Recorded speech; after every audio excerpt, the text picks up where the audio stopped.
You know, in this video, there's kind of a natural part of the spiritual healing journey. There's a stage of the journey where we're being asked to sort of let go of control and embrace trust on a larger scale in our bodies and lives. It's kind of a natural, just part of the life journey, the healing journey. And I want to talk about where that sort of conditioned, habitual way, of controlling in our bodies and our beings comes from, how it shows up in our bodies and our lives, and how you can work with it to embrace more trust and sort of embody more trust. My name is Jay Eaker, and I'm here at the BioSoul Integration Center in Louisville, Colorado, and my job here, as I see it, is to help you integrate your soul's gifts and your soul's essence so you can share those gifts with the planet, so you can fulfill your purpose. You can do the thing that you came here to do. So if you could like this channel, please subscribe to my channel. Like it, share it, give me a thumbs up, do all of that stuff wherever you might see this on social media, different social media platforms, as well as podcasts. You can find this wherever, a podcast version of this, wherever you listen to your podcasts. So let's get into it. People, they like to say things like, let go and let God, or that we're just supposed to surrender. You're just supposed to let go, release control. But that's not as easy. That's not such an easy thing to do, because this sort of control, the way we control, there's some level of control that happens on this really deep level that gets stored in our system out of a perceived need to survive. So it's a matter of survival to some part of us.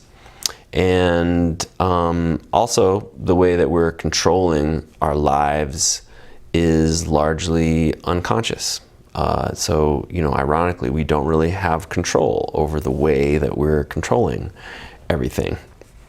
And it's unconscious because it's a program that gets stored in our nervous systems, on a very deep level the second we come into this world. So probably 2 to 4 weeks after conception, there is this sort of fundamental layer of our nervous system that starts to form, that's kind of running the show from that period of time, from about 2 to 4 weeks after conception to about 7 years of age. And during that time, that part of our nervous system is kind of running the show. And what it's doing is it's gathering information about how to do this human thing based on what it feels. There's no thinking going on like you and I think now. We're just feeling into our environment. We're relating directly to the sort of like energetic vibe, the energetic milieu, and we're feeling into our parents and the culture, the larger culture, and we rely on the people around us and our parents and the people that are taking care of us. We rely on them for our survival on some level, and so there's a strong sort of unconscious drive to sort of fit in with them. And so this part of our nervous system that's feeling into our environment, it senses that the best thing to do is to do what they do. And so we feel all the ways, certainly we pick up on some of their finer points, but we also feel into the ways that they're pushing parts of themselves away. And we certainly feel into this way in which everyone around us is trying like hell to avoid feeling their human vulnerability. They're trying not to feel the vulnerability and the uncertainty that kind of goes along with being human. Because we can't see into the future. We don't know what, we only can remember a certain distance into the past. And so there's some degree in which we are feeling, as a human, we're feeling our way through this human thing in the dark. We're feeling our way, in the dark. And so there's a lot of vulnerability and a lot of uncertainty that goes along with that, a lot of strong feelings in that way. And everyone around us is trying like hell, doing what they can to not feel that. And so since we rely on them for our survival, we decide, well, that must be how it's done. So we start doing that. We start adopting those patterns in our systems. We started from that moment that we start to build, our nervous system starts to build our system, those patterns get built into the very foundation of our systems. And so there's this way in which we, like the people around us, we try to brace against life. We're like there's a certain flow of life that should go through us. We are one with life. Life is flowing through us. And there's a certain bandwidth, if you want, that should be moving through us. And we're sort of like bracing against that. And we're putting a limit on that. And that bracing, the way that we're bracing, shows up on a number of levels. It shows up in our bodies, physically. We use muscle tension to constrict the amount of bandwidth, life bandwidth that's moving through us. We use our posture to do that. We put a limit on the range and depth of emotion that we'll give ourselves permission to feel. It affects our belief systems, the stories that we tell ourselves about who we are and where we fit into this whole thing and what this whole thing is and what God is and what is our relationship to God and all these things. That it affects those belief systems, and we put a certain limit on those belief systems. And this limiting kind of goes against the nature of life. Life wants us to be a full expression of who, an unhindered expression of who we are. And life is kind of constantly sort of forcing the issue. It's asking us to turn into that person. And everything that we encounter in life is to get us to wake up and to sort of come to express ourselves to that great degree.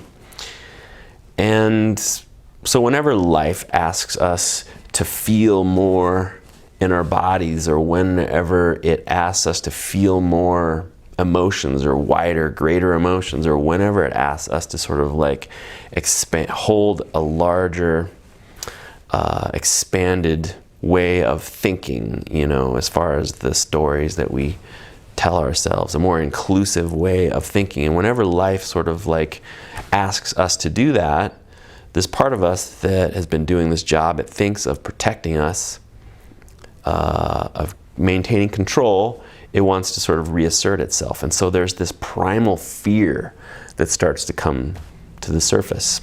Our ego, that's associated with this control, feels that it's about to, lose its job. And there's this primal fear that starts to bubble to the surface.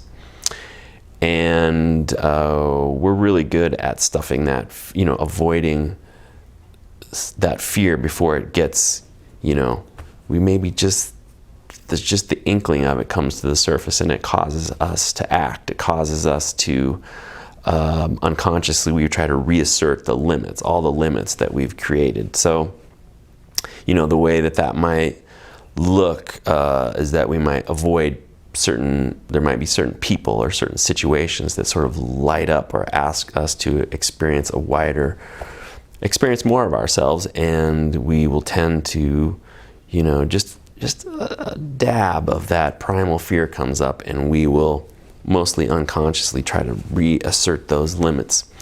Like a story from my own life, the way that might look, like I was raised, in a conservative Christian household, and there are obviously certain beliefs that you adhere to about who you are and who God is and what your relationship with God is and all of that. And those are pretty strictly, the boundary lines, the rules are very clear, and I was sort of raised in that environment. And then, I ended up going to college, got a little bit farther away from that, and went to chiropractic school, kind of interacted with a more diverse, cross-section of the population, ended up coming to Colorado, and certainly in Colorado there's in general, a more expanded view of spirituality, or at least the greater extremes. Of course, the extremes exist anywhere, but I ran into more open, I would say, view of spirituality, and a lot of my friends, a lot of my close friends were more open in that regard than I was. And whenever I, for whatever reason, felt those limits being stretched, that part of me that was maintaining control and keeping me safe,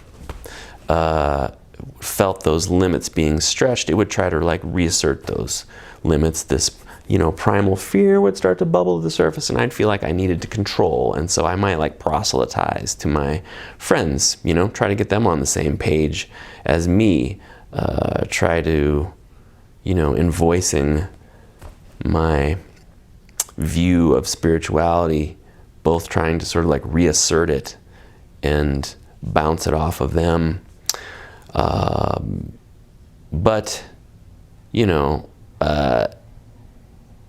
they were solid in their beliefs, and it didn't budge them. So it made me, look at myself, kind of bounced the mirror, kind of mirrored me right back to myself, and made me look at myself. And I see how it only sort of like separated me from them.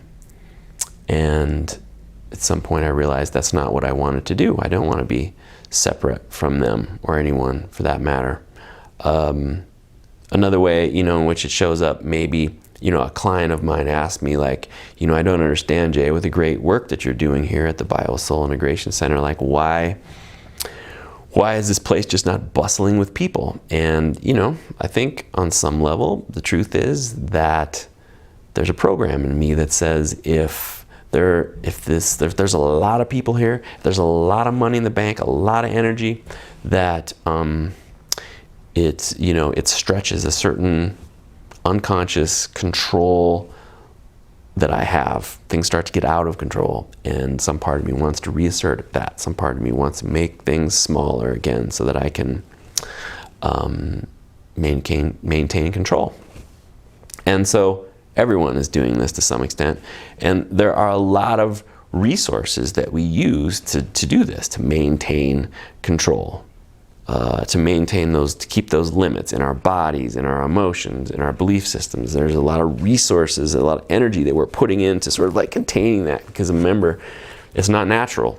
Life is constantly sort of pushing against those limits, so that we, in the direction of us expressing our more fuller, our more authentic selves. And so we're constantly trying to rein that in. And it requires resources to do that. And those are resources in our bodies, energy in our bodies that we don't get to use for healing, for adapting to our environment, for loving, for digesting our food, for fighting off bugs, apropos to what's happening in the world right now.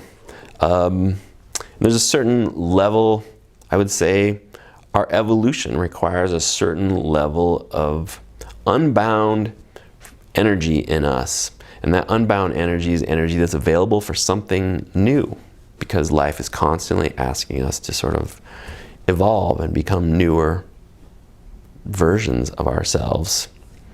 And when we're using every ounce of available energy to maintain control, there's none available for our natural evolution. And so there's a way in which we're kind of like, we kind of dam up the river, like if life is a river moving through us and asking us to evolve, there's a way in which we sort of like dam up that river, and create a wall, like as if you put a boulder in a river, you can see the sort of the pressure that builds in that, against that boulder as the river beats against it. That kind of happens to us and our lives.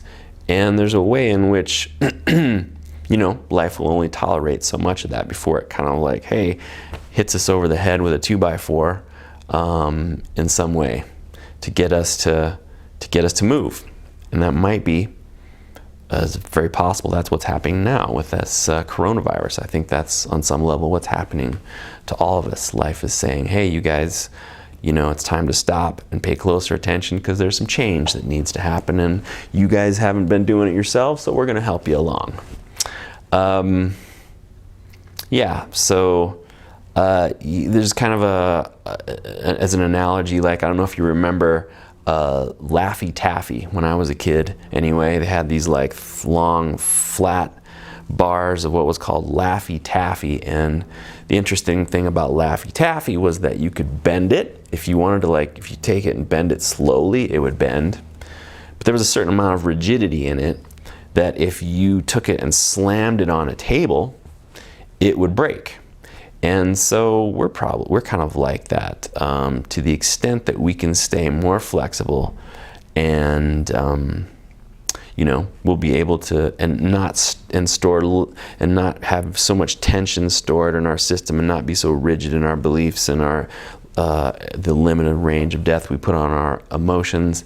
Then we can adapt to our environment, and when things like what's happening now with the coronavirus, when that happens, we can adapt to that. We can roll with it. Maybe we don't have to get really sick. Maybe that kind of moves through us, and a change happens collectively, and we sort of realize what it is that we were supposed to realize, and it moves on.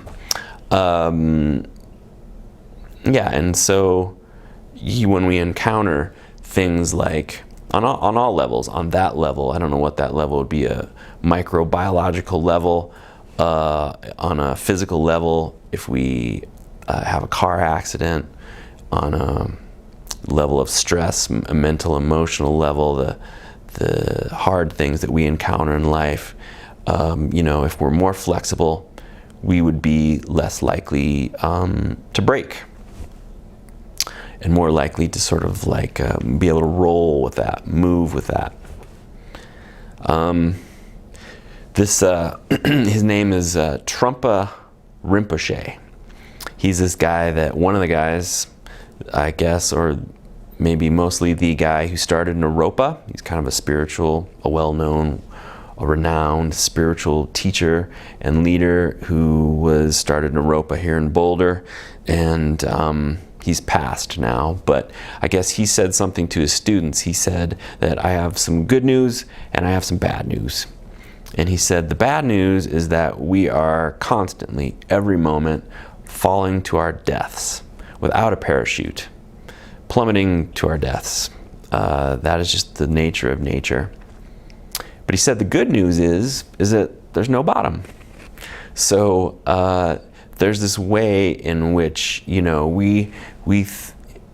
through the control, the unconscious control that's in our system, we have this sort of understanding of like who we are and what all this is and where we fit into it. It's kind of like we got a hold on the sides, on the walls, and we got everything kind of, all our identities lined up. I'm a father, I'm a mother, this is what it means to be a sister, this is what it means to be a brother, this is what it means to be a child of God, this is what it means to be healthy, this is what we have all these things sort of squared away, and we know exactly where they fit in.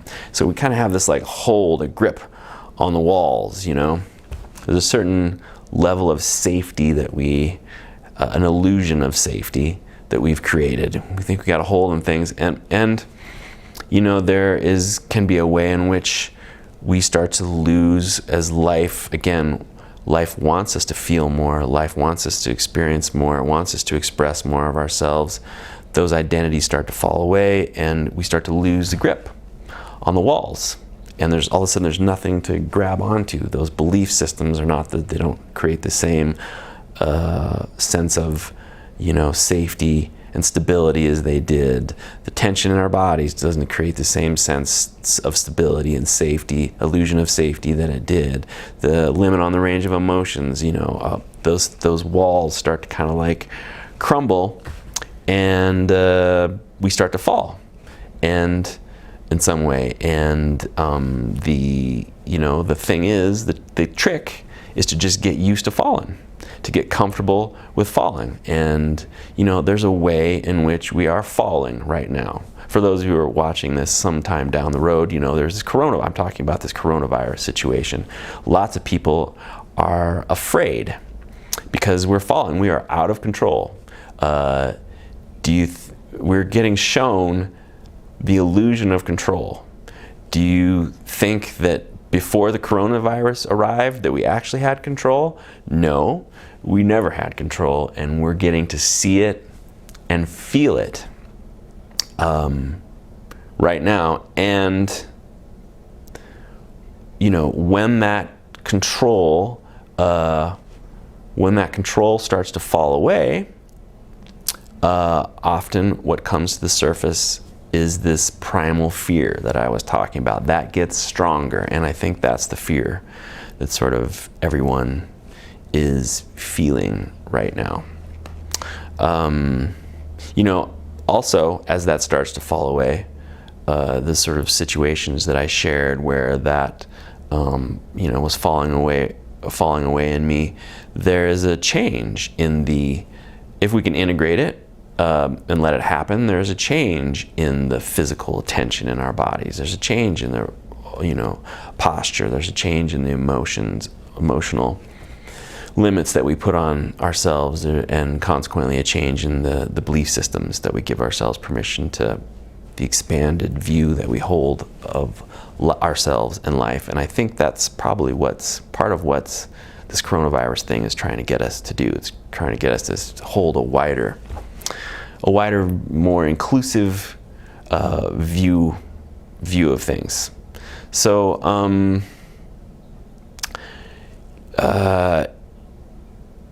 there's things like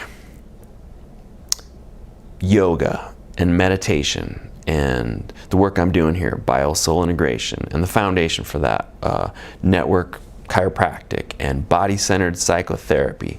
Those are all things that can help sort of lubricate the process of evolution, lubricate the process, bring some ease to the way in which control is constantly being sort of shaken out of us, and also help build some skills for navigating the more intense sensations that come up, the more intense emotions that come up, for holding a wider belief system. Spiritual work like those things can help us navigate that and increase awareness and sort of create more intrinsic safety in the system, because we are coming into relationship with our shadow stuff, the stuff that we've repressed. And so it's very handy when that comes to the surface to be able to have some tools for dealing with it. And so spiritual work like those things that I mentioned are definitely helpful. As it sort of, the way it looks in my office here, there's kind of a certain way that it looks when that control starts to drop away. Interestingly, there is a certain level of vigilance in our system. We gotta constantly be ready. So when the thing comes, I can put that in the part of the spreadsheet that it goes into. All right, I understand that. I know where that fits. All right, got that. So that we can sort of, again, maintain this sort of illusion of control and safety. And there's a certain level of vigilance in our system, and which is why, on some level, like, if there's a lot of that habitual, conditioned tension, control in our system, even when people are sleeping, they're still tense. People are sleeping and they start to relax a little bit, emotions come to the surface and they start to grind their teeth. That's this conflict in them. So there's this vigilance. When I'm working with people and we start to draw their nervous system out of defense, and that vigilance starts to drop away, they start to feel really relaxed. It's like super relaxed, maybe even sleepy. And in life, they can start to feel fatigued. I mean, this is signs of any sort of spiritual work, I think, that is helping embodied control soften, and how it will look. In life, we start to feel fatigued. Like we just can't get it up to do life the way we did. And really what's happening is that on one level, we're learning to sort of live with a new baseline level of ease in our system. So we find that we can do the things that we need to do. We're just doing it in a more, getting used to doing it in a more relaxed way. We also might find that there are certain plates that we don't want to spin, certain identities that we don't want to maintain.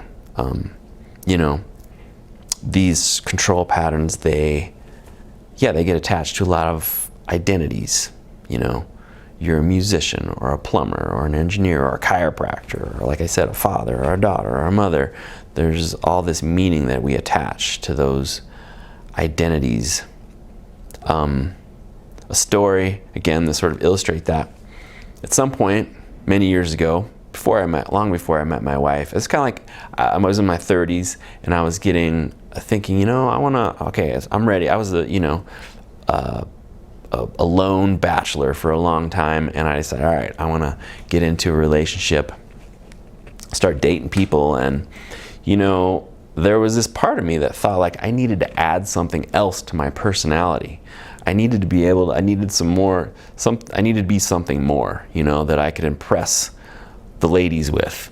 And like any rock star that you might ask, there's got to be some degree to which they started playing the guitar or whatever, you know, to impress women.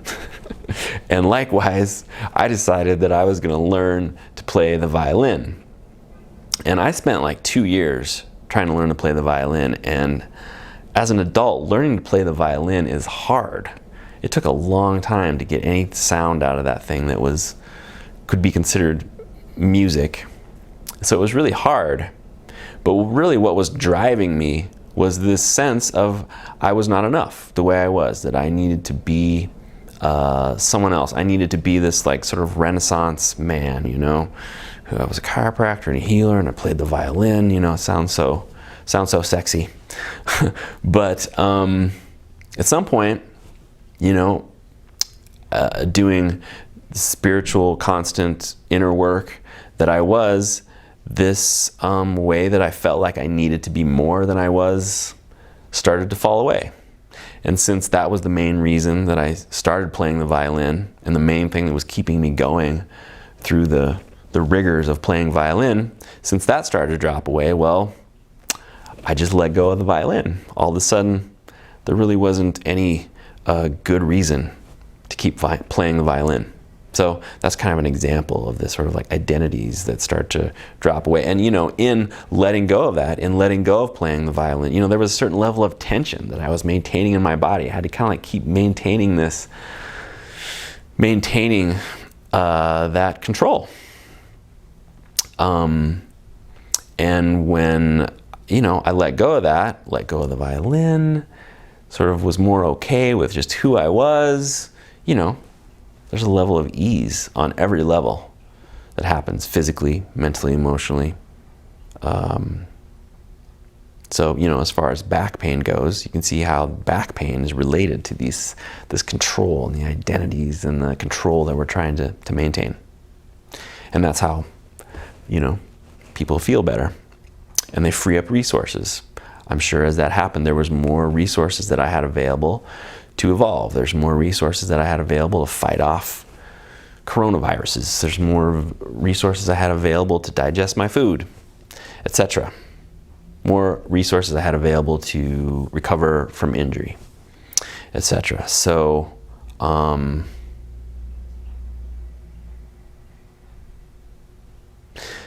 thing is this is happening anyway. Like I keep saying, life is kind of nudging us down this path. It's putting pressure on us to let go of control and express more of our authentic selves. And so even if you don't do healing work of some sort, life is gonna, at different times, life is going to pull the rug out from underneath the control that you think you have. Just like I said, just like is happening now, you know. You might lose a job. You might end a relationship might end somehow. Someone breaks up with you suddenly. People pass away. People that were close to you die. The coronavirus hits, and all of those things maybe happen. You lose a job, and someone gets sick, etc. So really, again, just what's happening now is really sort of pulled the rug out from underneath us as far as control. And so anyway, life is gonna do that to us. Life's gonna do that to us anyway. And it's really nice. It's really good. That's why doing work like this, doing any kind of work, spiritual work, meditation, even getting massage, doing yoga on a regular basis, anything like that is gonna, give you the capacity to roll with what's happening. And, these are examples of the many little losses of control, the many little deaths of a sense of self, a controlled, defended sense of self that happen over the course of our lifetime. And then, of course, there's the major one that happens at the end of our lives. And my wife, she's a hospice chaplain, and she tells me that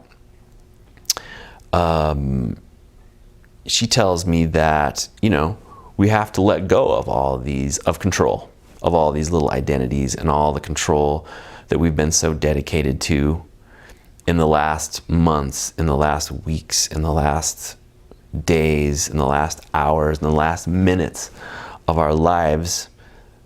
That control sort of gets squeezed out of us. It's like we can't make it to the other side with that control still intact. And so, the death process can be, for those who are more dedicated to control, can be pretty intense. And so, I guess to say, if you do the work now, you should do the work now. It'll be less, if you're more acquainted with this kind of work now, it'll be less, potentially less intense later on. Okay, so, again, just to kind of recap things, letting go of control is kind of a natural stage of the process. Fear is likely to come to the surface. Fear is likely to sort of like squirt into our heads. When it's unconscious, we tend to like see the world through the hurt, through the fear. And, and we also feel more of it in our bodies, but we have this aversion to feeling in our bodies, so we won't feel it there. So it squirts into our heads, and we think more fear, and we think we need to go buy more toilet paper, for instance. But the whole thing is sort of designed so that we end up feeling it. And that is kind of the solution. If you want to cut to the chase, and this is good advice right now for all the fear, for people that are feeling afraid right now, as I am on some level. I won't deny it. Because there's a lot of uncertainty around every area of my life, so there's fear coming up. But if you can give yourself permission to feel it, notice the flavor of it in your body. Where is it in your body? Does it have shape or volume? Is it moving somehow? Is it vibrating? What does it feel like? What does it taste like? Taste it with your attention, and reach to it with your heart. It's actually a part of you that's a young, probably part of you that's coming to the surface, a part of you that got installed, when you were really young. Like I said, in the womb, a little kid. And so it's a young part of you that just needs love, basically. So try to love the fear. Love that part of you that's afraid. And every nanosecond that you do that, it's getting integrated. And the control, that sort of habitual conditioned control, and all the tension and all the bound up energy associated with that is sort of like getting digested. Your heart can hold it all. Your heart can transmute it all. And when you bring your kind attention to that, that's what's happening. The more you do that, the sort of old, the more this sort of old certainty, the mental, the more the sort of control around certainty and vulnerability, a certain level of certainty and vulnerability turns into like a new level of certainty, because we start to sort of see and feel that actually life is holding us. Life is not screwing with us. Life is not screwing with us right now. Life is still holding us. It's helping us move to a better place, move in a direction of greater connection and greater love and greater, greater resource. So the more that we see the fear through the lens of love and feel it, the more it gets digested, the more it turns into something else, the more we connect to the larger picture on every level in our bodies, our thinking, and our emotions. And the more we start to feel how life is actually got our best interest in mind. So I hope you like this video. Please like it, share it, subscribe to my channel, and be safe out there. And I look forward to seeing you in the next video. Have a great day.